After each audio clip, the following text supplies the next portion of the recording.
की आपण नारळवरून या कार्यक्रम पुरवठा योजना या योजनेसाठी तब्बल 57 कोटी रुपयाचा निधी आमदार प्रमुख राजकीय पदाधिकारी व कार्यकर्त्यांच्या उपस्थितीमध्ये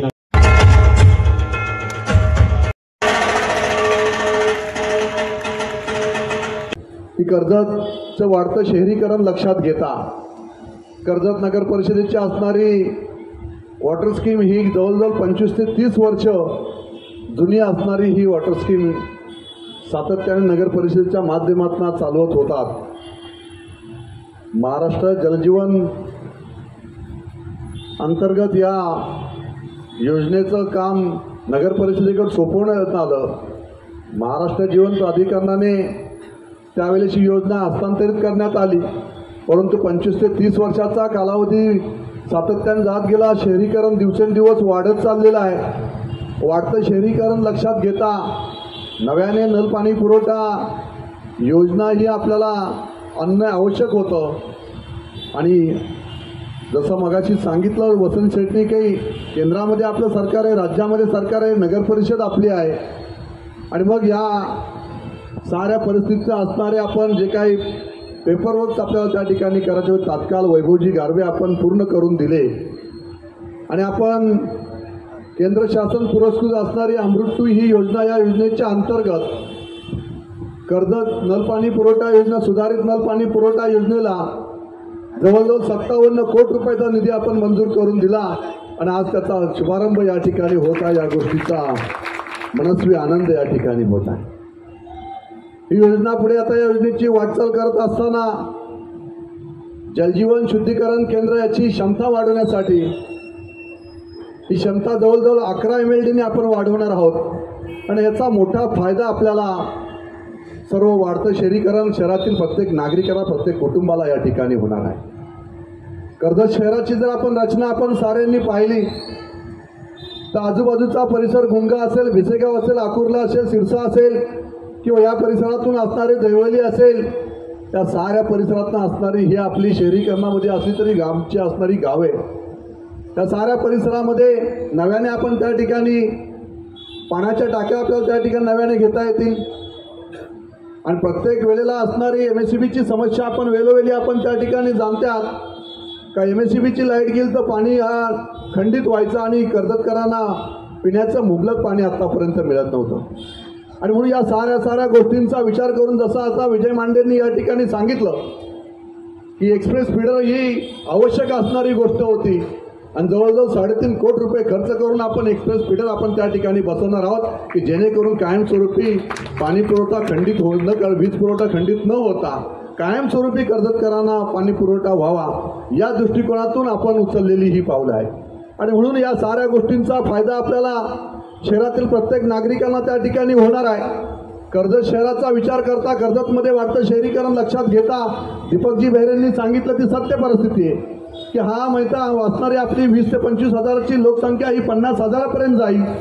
आणि त्यावेळेस कर्जतला खऱ्या अर्थाने ह्या समस्या जर आपण सोडवल्या नाही, ह्या मूलभूत गरजा आहेत, या सर्व आपण पाहायला पाहिजे। शासन अतिशय कटिबद्ध आहे, परंतु आपण दूरदृष्टी ठेवून त्या ठिकाणी काम केलं गेलं पाहिजे। आणि त्याच दृष्टीने आपण कर्जतच्या दृष्टीने ही महत्त्वाची असणारी ही पाणी पुरवठा योजना आपण या ठिकाणी आणलेली आहे। या योजनेच्या माध्यमातून आता कर्जतला नव्याने डेव्हलपमेंट आपल्याला घेता येतील। नव्याने आता प्लान पासिंग करत असताना त्या ठिकाणी नवीन इमारत जरी उभ्या राहिल्या तरी आपण क्षमता आपल्याकडे तेवढी आहे की आपण या ठिकाणी 11 LMD पाणी आपण त्या ठिकाणी वाढून आपण देतोय। आणि त्याच्यामुळे आपल्याला 11 MLD पाणी वाढवत असताना नव्याने जरी शहरीकरण आता वाढत चाललेलं आहे तरी त्याचा परिणाम त्या ठिकाणी होणार नाही, कारण फ्युचरच्या 30 वर्षाचा कालावधी घेऊन आपण ते काम या ठिकाणी केलेलं आहे।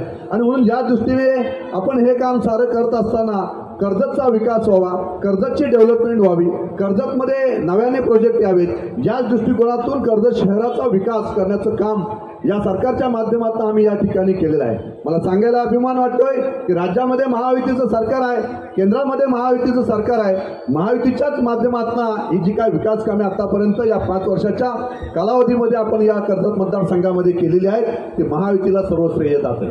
महायुतीच्या सर्वच नेत्यांनी, वरिष्ठ नेत्यांनी कर्जतकडे दाखवलेलं आपल्याला आपण साऱ्यांनी पाहिलं की आज सांगायला अभिमान वाटतं की आता कालपर्यंत मी माझ्या पीएला विचारलं की 5 वर्षाचा आता कालावधीमध्ये 4 दिवस माझे शिल्लक राहिलेले आहेत, या 4 दिवसांमध्ये आतापर्यंत या मतदारसंघामध्ये किती निधी उपलब्ध करून दिला. तर त्यांनी मला सांगितलं की जवळजवळ साहेब 2900 कोटी रुपयाचा निधी आतापर्यंत कर्जत मतदारसंघामध्ये आपण आणलेला आहे.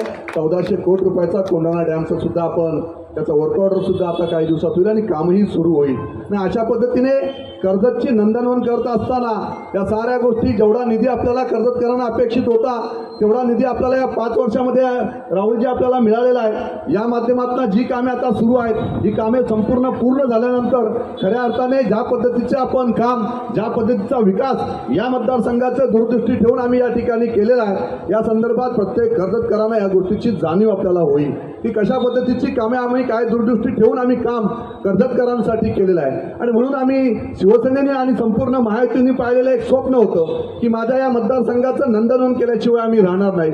याच दृष्टिकोनातून 5 वर्षामध्ये कर्जतचा असणार चौक कर्जत रस्ता असेल 100 कोटी रुपयाचा निधी आपण त्या ठिकाणी टाकला. अशाच पद्धतीने कर्जत ते नेरळ कॉन्क्रिटीकरण असेल, कर्जत ते मुरबाड कॉन्क्रिटीकरण असेल, कर्जत ते खोपोली कॉन्क्रिटीकरण असेल, हे सारे रस्ते आपण कॉन्क्रिटीकरण केले. हे कॉन्क्रिटीकरण करण्याचा उद्देश एकच होता की कर्जतमध्ये डेव्हलपमेंट यावेत, कर्जतमध्ये आपण त्या संदर्भात आपण येणारे प्रोजेक्ट आपल्याला आणता यावे. यासाठी आपण रेड कार्पेट आपण ज्याला म्हणतो तर रेड कार्पेट आपण चौक कर्जत रस्त्याच्या माध्यमातून किंवा कॉन्क्रिटीकरण जे इन्फ्रास्ट्रक्चर आपण तयार केलेलं आहे या इन्फ्रास्ट्रक्चरच्या माध्यमातून खऱ्या अर्थाने आपल्या साऱ्यांच्या लक्षात येईल की पुढील काळामध्ये कर्जतमध्ये कशा पद्धतीची डेव्हलपमेंट या ठिकाणी येणार आहे. या साऱ्या डेव्हलपमेंट आपण या ठिकाणी आणत असताना कर्जत तालुक्यामध्ये कोणत्याही प्रकारची इंडस्ट्री या ठिकाणी नाहीये. मग आपल्या स्थानिकांना रोजगार कसा मिळणार? तर रोजगाराची संधी उपलब्ध करून देत असताना पर्यटनाला आपण चालना दिलेली आहे. पर्यटनाला आपण त्या ठिकाणी पर्यटन आपण जसं म्हणत असतो की आपल्याकडे येणाऱ्या प्रत्येक पाहुण्यांचा आपण मान सन्मान करत असतो. घरी येणाऱ्या पाहुण्याला आपण चहा, नाश्ता, जेवण या ठिकाणी देत असतो. मी माझ्या कर्जतकरांना सांगेन की खऱ्या अर्थाने जर आपल्याला कर्जतचं वैभव हे वाढवत द्यायचं आहे तर आपल्याला पर्यटनाला सुद्धा, येणाऱ्या पर्यटकांना सुद्धा अतिथी देवो भव जसं आपण म्हणतो, तर पर्यटक देवो भव ही संकल्पना प्रत्येकाला आपल्याला त्या ठिकाणी अंमलात आणावी लागेल. आपण जेव्हा पर्यटक देवो भव म्हणू तेव्हा पर्यटकांना आपण खऱ्या अर्थाने चालना देऊ. मी अनेक जगातले देश पाहिले, अनेक जगांमध्ये फिरलेलो आहे. अनेक जगाच्या देशांचा अभ्यास करत असताना आपण मलेशिया बघा, सिंगापूर बघा, थायलंड बघा, त्याच्यानंतर इंग्लंड बघा, या साऱ्या देशांची अर्थव्यवस्था ही पर्यटनावर चालत असते. मग पर्यटन हा मुख्य एक गाभा आहे. आपल्या कर्जत तालुक्यामध्ये असणारं माथेरान आपण पाहतोय, जवळजवळ आपल्याला 10 लाख पर्यटक दरवर्षी माथेरानमध्ये येत असतात आणि याच माथेरानची आपण अर्थव्यवस्था जर आपण पाहिली तर पर्यटनावर त्या ठिकाणी चालते.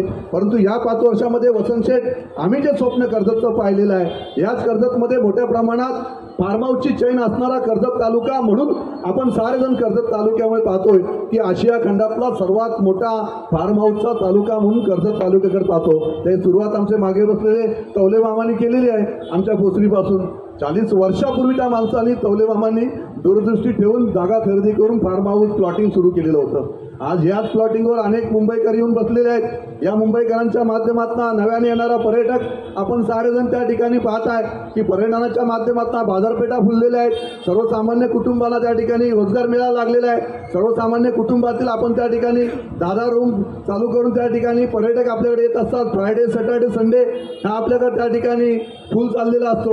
आणि ह्या साऱ्या गोष्टी आपण करत असताना म्हणून आपण इन्फ्रास्ट्रक्चर आपण कर्जतचं हे मजबूत करण्याचं आपण काम या 5 वर्षामध्ये केलेलं आहे. आणि म्हणून आपण एक शासनाच्या माध्यमातून या मतदारसंघाची एक सस्टेनेबल डेव्हलपमेंट व्हावी या दृष्टिकोनातून आम्ही प्रयत्न केलेले आहेत. एक शाश्वत विकास कसा असावा हा दूरदृष्टी ठेवून आम्ही या कर्जत मतदारसंघाचं काम आम्ही या 5 वर्षामध्ये केलेलं आहे. आणि म्हणून माझ्या सगळ्या कर्जतकरांना विनंती आहे, आपण सारेजण बुद्धिजीवी आहात.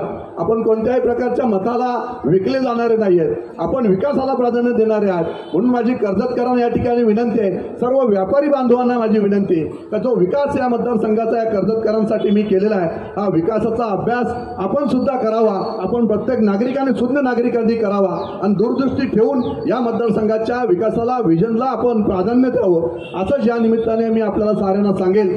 दसऱ्याच्या निमित्ताने आपण सारेजण उपस्थित आहात. आज भूमिपूजन सोहळा या ठिकाणी संपन्न होत आहे. हे खरोखर माझ्यासाठी फार अभिमानाची गोष्ट आहे की कर्जतमध्ये हा वॉटर स्कीमच्या माध्यमातून जलजीवन मिशन अंतर्गत या योजनेच्या माध्यमातून हा भूमिपूजन सोहळा या ठिकाणी अमृत 2 या योजनेच्या माध्यमातून या ठिकाणी होत असताना खऱ्या अर्थाने जल हे जीवन आहे. आपण सारेजण मानता की प्रत्येक घरामध्ये पाणी मिळालं पाहिजे ही संकल्पना देशाचे पंतप्रधान नरेंद्रजी मोदी साहेबांनी संपूर्ण देशभरामध्ये राबवलेली आहे.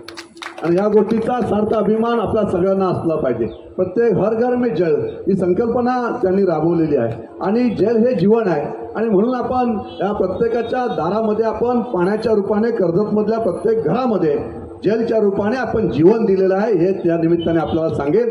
आपल्या साऱ्यांना मनापासून या ठिकाणी शुभेच्छा देतो.